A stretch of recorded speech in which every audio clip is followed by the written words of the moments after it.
saw Molly.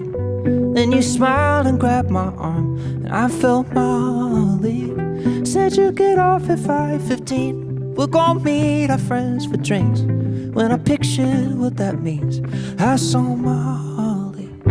When I woke up in your bed, I saw Molly's house. You kissed the hair upon my head. I felt Molly's mouth. I know this is not your fault. Wish I could turn the memories off, but every time I think they're gone, I see Molly. I'm sorry you're not the one I want, but my heart is a compass, and she'll always be ignored. She hurt me so bad, you'd never do that. And I wish I could see you the way you saw me, but every time I look at you, I just see Molly in front of my face, with these memories in the way of every demon thought I beat and came out swinging at me. They all had something to say. Raided my skeleton closets, showed you the shame I'd forgotten. That's when you grabbed my hand and promised that it won't make you leave. It'd been so long since I had seen a good morning. Then I see the daylight. Oh, oh, daylight. Right inside of your eyes. Look at you. Look who we have here, Jordy Searcy. You are the man of the hour. How are you? Doing well. Let me see if I can. How's the audio? I could probably negate some feedback for you if I do this here. You sound good thus far. Sound good. Look good. Look at that compound. Love the compound, man. How you doing? Doing good, man. Thanks for having me. Yeah, I'm down in close to the beach with my family down in Alabama, kind of close to Florida. And yeah, man, it's been great. Just been writing a lot of songs. Smart move, man. And by the way, Daylight, congratulations. What an album. Thanks, it just gets man. better with every listen, Jordy? Thank you, man. Appreciate that. Absolutely. And I got to tell you, Jordy, I love rock and roll. We love Americana.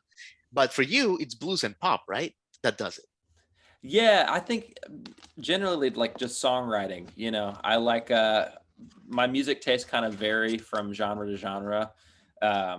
But I think what attracts me really is just like a well-written song, whether it's in hip hop or pop or whatever, Agree. Yeah, and you certainly do that. But like the guitar, you're like a low-key guitar virtuoso, man. You are so good at it.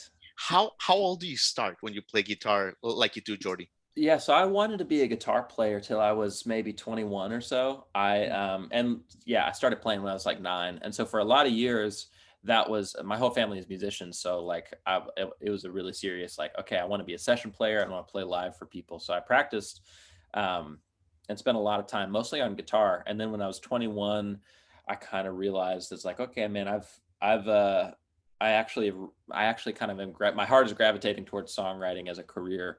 Yeah. So I started introducing myself as the singer-songwriter instead of a guitar player. But for a lot of years, it was my main focus.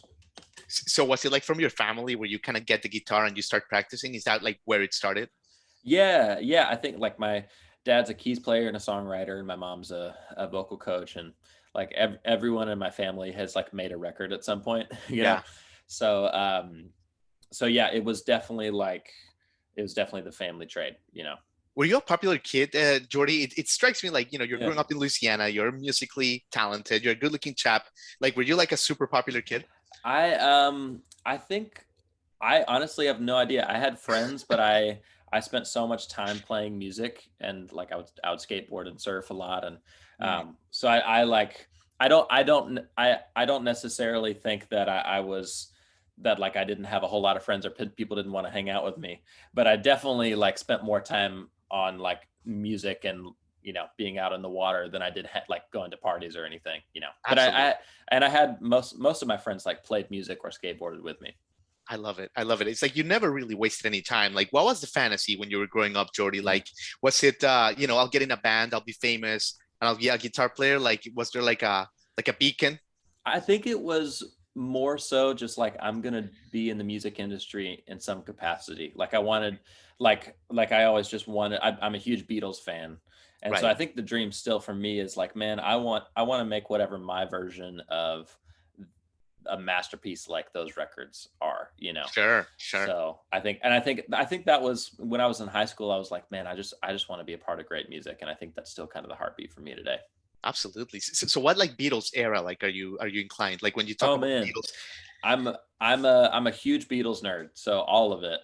I'm like I'm like, you know, if you go to like a your friend's dad's house and he has like a Beatles room, like that's the kind of guy I am. So I think right now, recently I really started digging the Let It Be record, really from the documentary that just came out. interesting. But I think before that, I think probably cohesively I'd have to say Abbey Road is like my favorite Yeah. record. I do think that kind of their best work is right when they were about to break up. Yeah, like the White Album to Abbey Road. Agreed. I agree with that for sure, for Yeah. sure. But but it's you mentioned the Beatles. Like they could do something like Obli Obla, like some Hmm. ridiculous stuff and make it sound good. But you've Yeah. always had like that knack for songwriting. You never, even in your early stuff, we went back, we heard it. Mm-hmm. You always like from early on, you knew like you wanted to capture emotion. Mm-hmm. From what like how do you learn that, Jordy? Because like you really have like always had a knack for like the written word there. Thanks, man. I don't really know that it's I maybe if I could say it some way, it's like I always felt like I had something creative to communicate, whether it was guitar playing or songwriting or performing or whatever.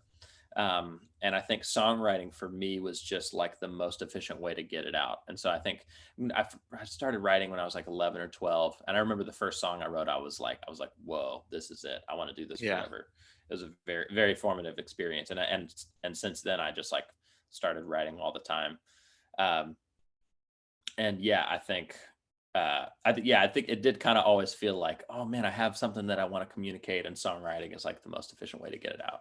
Totally. So, and I think honing that over the years has been kind of my favorite thing. Yeah, yeah, and you certainly are doing that, man. And obviously, you go on The Voice, you get to work with Hmm. Pharrell. That catapults you into like Yep. national consciousness, if you will. Did that like blow your mind when that was happening, or were you like, this is like I've been waiting for this kind of thing? It was interesting because I think I never expected. Well, so at that point, I was like, I didn't really consider myself a singer. I was like, I love writing songs. Maybe I'll write for other people. Maybe I'll make a record. Who knows? But mostly, I want to play guitar for people, Mm, um, and for a living, because that to me felt a little bit more like, oh, I could get hired by somebody that's already making money on the road. It's a lot easier to imagine that than, oh, I'm going to somehow convince a bunch of people to come out to shows. yeah, Um, and so I think whenever I did The Voice, it was kind of like I tried out for it as sort of a branding fluke that they needed somebody like me on the show. Um, but then when I was on The Voice, it was definitely like, oh wow, I didn't expect this to happen. Let me see if I can kick this can further down the street, kind of thing. yeah, absolutely, absolutely, Jordy. And I say this, and I, not tooting your horn here, but you are the guy. I mean, 51 million streams. I mean, Molly, like over 100,000 Mm. streams. Daylight is a thing of beauty, critically acclaimed. I mean, do you think, Jordy, that you are the guy right now, just because like really no one's doing what you're doing? I mean, you have like a beautiful mix of pop, but like at the same time, you're songwriting. Back to the Mm. songwriting. It's like no one is like merging. It's like peanut butter and jelly, man. I don't know what to Mm. say. It's like no one really is doing that merch. Do you think that's why like you are like so in demand right now, Jordy? Thanks, man. I do think that like these days there's so much media of all kinds, social media, content, whatever. There's so much entertainment out there. So I think these days it's like, all right, if something is going to work, it's not going to be because a lot of people kind of like it. Yeah. Something's going to work because there's a vein of people that are like, oh, this is all I want to do is this song, this album, this TV show, whatever. And I do think that there's some parts of my music are so like um, specific to what some people like, that it allows me to do what I can do. And so I'm really thankful for that. I'm thankful that lines up with what I am really passionate about in my life's work of like writing great songs. And Yeah. I do feel really lucky that like, oh man, I could wake up every day and try to write something new, and I would love, I love that as my job. And And I just feel really lucky that there are people that like kind of overlap with that niche to the point where I can do it for a living, you know? 100%. 100%. Curious if you mentioned social media. I mean, you're pretty good at it, but like curious if you enjoy it, if you really enjoy the process, because there's mixed. I live in Nashville too. Lots of our industry friends and all that. A lot of them hate it, but it's like a Yeah. necessary evil, I guess. Creating a reel every day, all that Right. stuff. How do you feel about that? Like, and your creative juice that you have for a Yeah. day. What I do is I only have like all the social media apps on my phone are only unlocked from 8 to noon. Mm, And so I usually have like an hour blocked off every day to like do some social media things. And so when I gotcha. think about it that way, it's actually not that big of, I mean, like most people that have jobs do parts of the job that they don't like, all the time. So I kind of look at it like that. Mm, On the days when I don't enjoy it, I look at it like that. It's like, oh man, well, I don't have to go on a radio tour as much anymore. Even this interview right. I'm doing from studio. And it's like, oh man, if this is the what promo looks like right now, it's actually a little bit easier than it used to be in the music industry, and I'm totally down for it. But I think there's a lot of days where I really enjoy it, because it's like I try to, whatever platform I'm on, I try to be selling the same thing, if that makes any sense. I'm like, okay, it's going to be me playing a piece of a lyric or a song that I really like or that I've written, or something like that, and so I think that really helps. It's like, oh well, Sure. just make more music but online. Okay, yeah, I can do that. Yeah, that's a good way to look at it. And let me ask you about love songs for a second, because Yeah. I mean, I think that in the future, Jordy, I think that, like, I don't know, 7 years from now, like, I'll give you an example. I have a movie buff friend here in Nashville, and he was making the case the other day at Frothy Monkey there, about this great like quality of movies that came out like after 9/11, and like no one ever saw them Yeah, because of the timing. Totally. And I feel like 2020, like one day people are gonna look at the stuff that people released from like February to like September, and there's treasures in there. And love songs, it's absolutely a chef's kiss. It's beautiful. Oh, thanks, man. But what I love about it, obviously, it was very misfortunes, the timing for you. But what I loved about you is you really quickly bounced back, right? Like it seems like you very quickly, like you were like, okay, this is what's happening. Let me make the best of it. That's how it seems on the surface. Is that how it was? Yeah. I also think too, like I made a lot of records before anybody ever listened to them, and so like for me, even though I didn't get to tour that record, really, Love Songs was a record I was really excited about, because I spent before that, I probably played 500 to 800 shows before that record came out, where nobody really knew who I was or cared. And then when that record came out in fall of 2019 was the first time I would book a show and be like, oh wait, 200 people showed up. This is a little weird, this is different. These aren't just my friends that are showing in a different city that are showing up to this show. And so I think, I probably got 30 shows before the pandemic touring that record, kind of while the singles were coming out, where I felt like I got to have that moment in a live thing. And so for me, I think like, there, you can always play the what if game of like, oh man, maybe if I was able to tour it right after that or do whatever, it would have blown up more. Maybe not. I do think the thing about the pandemic is like, it wasn't like just I couldn't tour. It's like nobody could tour, so like it's not like anybody else was getting ahead, really. It's like we were all kind of had our hands tied. I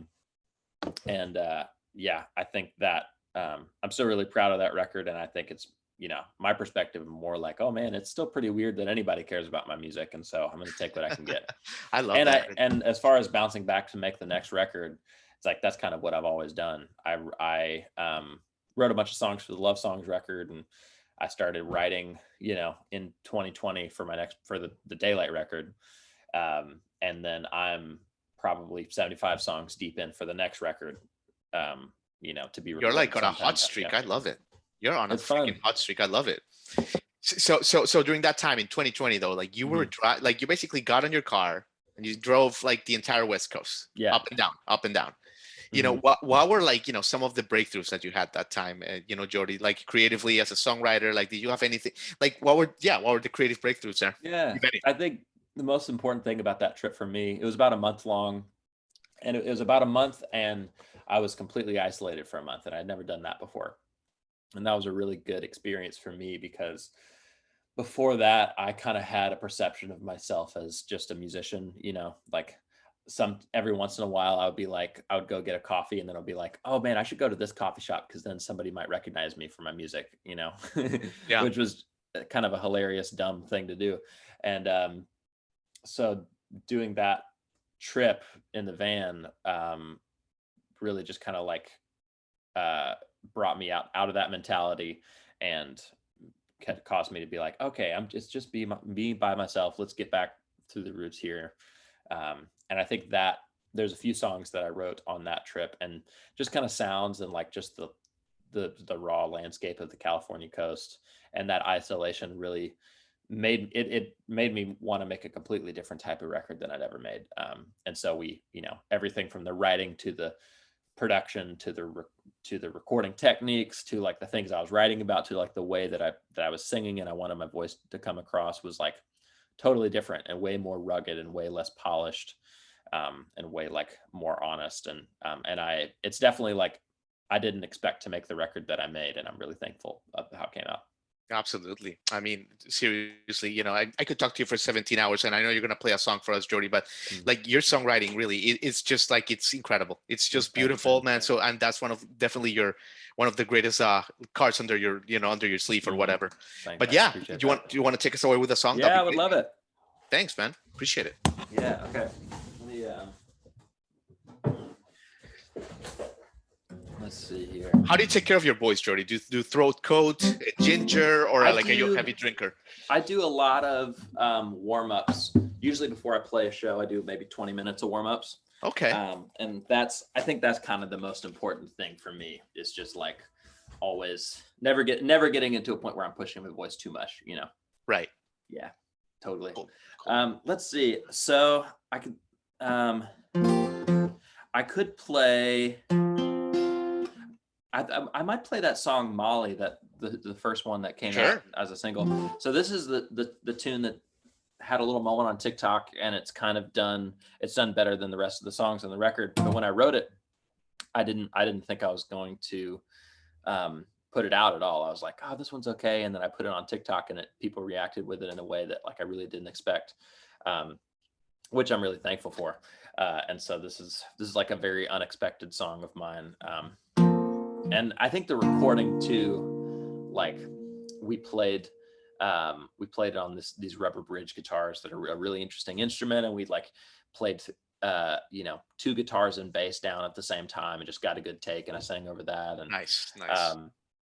And yeah, so this is, I'm really thankful for this song and a little surprised by it, honestly, which is fun. This one's called Molly.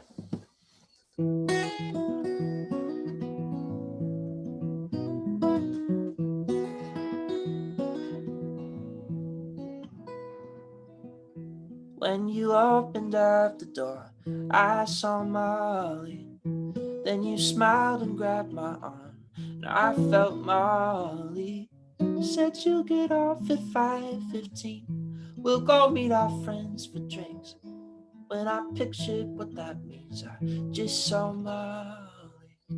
When I woke up in your bed, I saw Molly's house. You kissed the hair up on my head, and I felt Molly's mouth. Maybe this is not your fault. Wish I could turn the memories off, but every time I think they're gone, I just see Molly. I'm sorry you're not the one I want, but my heart is a compass. She'll always be north. She hurt me so bad, you'd never do that. I wish I could see you the way you saw me, but every time I look at you, I just see Molly.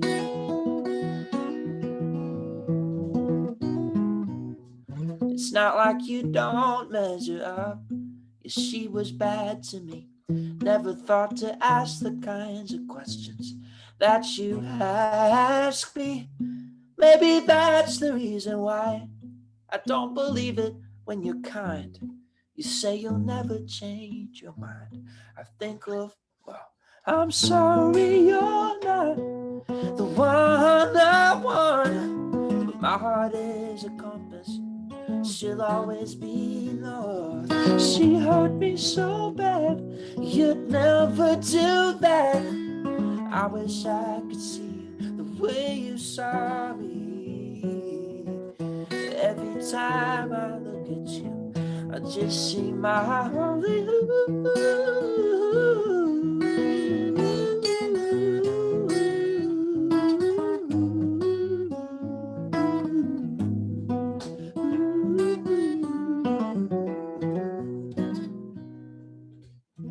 Maybe in a year or two, I'll be over her. I'll finally see you shining in the kind of light that you deserve. But if we've fallen in out of love, say forever, then split up. Guess I'm scared you'll just become another Molly. And that's why I see Molly. I just see Molly when I look at you.